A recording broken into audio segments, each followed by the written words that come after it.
What's going on, guys? Starfighter back again. Hope you're having a great day. Or if your day hasn't started yet. Well, I guess if it hasn't started yet, I hope you have a great day. If it's over, I hope you did something cool today. So here I am back. Today I think we'll talk about robots. Not necessarily in the sci-fi sense, although maybe a little bit. So with robots, recently, as we've been advancing scientifically, robots have been becoming more and more prominent in our society, performing different roles and doing different things for us. Fortunately, they haven't taken us over yet. The bump is insane. They haven't taken us over yet, but who knows, they can still come. So why do I want to talk about robots today? I kind of want to talk about robots today because Target has been in the news recently in that they're creating a fleet of robot workers. So I'll include the link in the description to the reading I did on it. It's kind of interesting. How it came about was there was so Target has pharmacies in them, and in those pharmacies they have pharmacists. And so Target pharmacists, for some reason, I don't know what it was, but they decided to apply to create a micro-union. I don't know how micro-union is different from a regular union or anything like that. Maybe it's just smaller. I don't know. It's a lot of political stuff that I'm not very familiar with. So they applied with the Department of Labor or something to create a micro-union.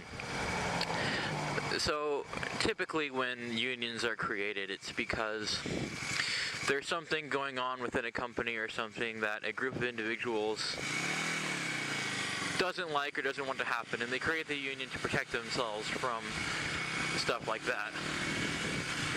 Come on, Grandma, pick up the pace.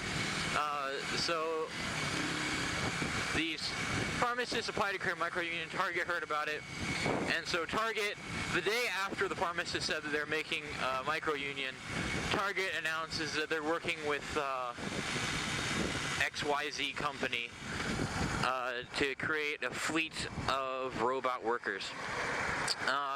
They say this will improve their grocery stuff, the speed of all that stuff, and I'm kind of neutral on the whole thing because I feel like robots are economically a brilliant decision for companies to make. Initially, it's going to cost a lot for companies to make these robot workers, program them to do what they need them to do, but in the long run, they couldn't make a better decision. Although with robot workers, you suffer in the area of relatability. People don't relate to robots, so in a customer service type world, people don't want to talk to computers or robots. Like, for instance, if you're calling a phone helpline and you get a robot, you don't want to talk to a robot, you want to talk to a person, because a person is going to be able to offer personalized assistance to you, whereas a robot can't necessarily offer personalized assistance to you in the way that you want it. But the robot workers is something that we risk, especially in these lower, not lower ranking, but entry-level jobs, like working in a grocery store or retail or something like that. That's something that we risk when we're asking for, I live in Oregon, and recently the thing with Oregon is that people have been trying to get $15 minimum wage. And sure, that's great for the workers, it's great for them monetarily, but it's so bad for the companies, especially these local businesses, because they can't afford to have a lot of people on staff if they have to pay them $15 an hour. And I think something that people don't consider is that when you're working in an entry-level position, that's exactly what it's designed to be. It's designed to be, occupied by people. It's designed to be occupied by people that are not planning to stay in that position for a long time. You know, like for students and stuff. Retail, fast food, all that stuff. Those jobs don't pay very much because they're made to be for students, you know, who are just trying to find a source of income while they're going to school or something. And so, you know, by trying to increase the minimum wage by so much and doing all that stuff, we're making these jobs do things that they weren't designed to do. So, you know, places like Target and stuff like that, they'll say, okay, well, you want $15 for minimum wage, you want this, you want that. Fine, we'll replace you with robot workers. Their logic being behind that is going to be so much cheaper for them in the long run. And, you know, with that, if Target switches to robot workers, other retail companies will start to employees is not a good word. They start to use robot workers in place of human workers because Target's doing it, everyone else is doing it, so personal service is going to go down the drain. It's not going to be something that we have all the time anymore. So that's something that we should think about and is important to consider with these entry-level positions. I mean, sure, we would all love to make big money, you know, but it's not. These positions weren't designed for that. They were designed to get you started into the work world, not for you to be there for a career. And robots are already prominent in the industry. They already, I mean, if you ride a motorcycle, chances are pretty good a robot made your motorcycle. If you drive a car, chances are pretty good a robot built your car. You know, robots are so much more efficient than humans are. You don't have to pay a robot. Sure, you have to pay for it to be made in maintenance fees, but you're not paying it by the hour. You know, you don't have to provide a robot with vacation time. You don't have to give a robot sick days.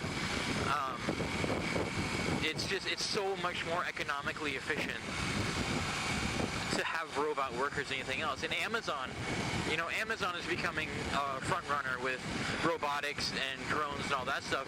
And Amazon already has, you know, tons of robot workers in their factories and stuff like that. And, you know, robot workers and stuff, they're not going to go away anytime soon. They're just going to become more and more prominent. And everyone's going to have them. It's going to become a normal thing. And then you have the situation like that movie Elysium, or even in that movie I, Robot. You know, in I, Robot, it was normal to have a personal robot assistant, you know, to help you with stuff. And, you know, as we work more and more through robotics and the robots become more and more advanced, you know, like even with Google claiming they've made artificial intelligence or something, we're going to have to figure out how we're going to regulate robots. You know, I was watching an interesting YouTube video yesterday.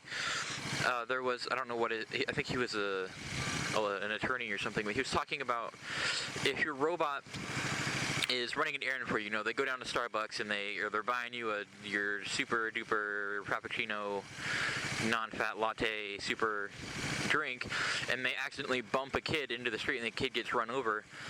Who gets punished for that? You know, somebody has to take the heat from a robot's mistakes. And they're arguing, you know, maybe the owner of the robot has to deal with the ramifications of that, but the owner of the robot didn't commit the crime. So it's something that we have to figure out how to, and you can't really punish a robot because they don't have emotions, they don't have feelings. You can't put a robot in jail because that's not gonna do anything. That's not gonna have any effect on them. So, you know, just figuring out how we're going to punish robots that do wrong.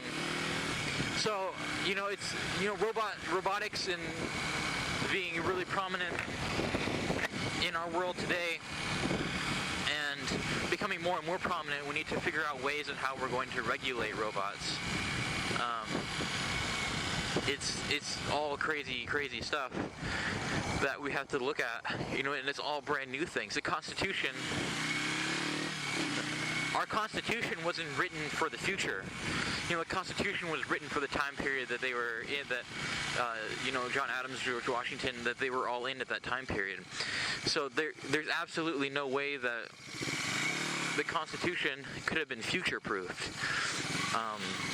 So we need to keep adding to it and changing and doing all that stuff to keep it with the times. So, anyways, that's it for today on for this vlog. I think next time what we'll do, I'm sure you guys have heard of Bramo before. They make electric bikes. Bramo has, their headquarters are about 10-ish miles from where I live, so I think next time I might take you guys to check out the Bramo headquarters. I don't know how interesting that would be. Well, the last time I saw it, they were still building it. Bramo bought an old Walmart, and they're in the process of converting it. So anyway, that's all I have for you guys today. Thank you for watching. I'll have the next video up on Wednesday probably. So if you like what you saw, please do subscribe. I like to make videos that I think are interesting for people to watch. So if you like interesting discussion, please don't hesitate to subscribe. And I will talk to you guys later. Alright, see ya.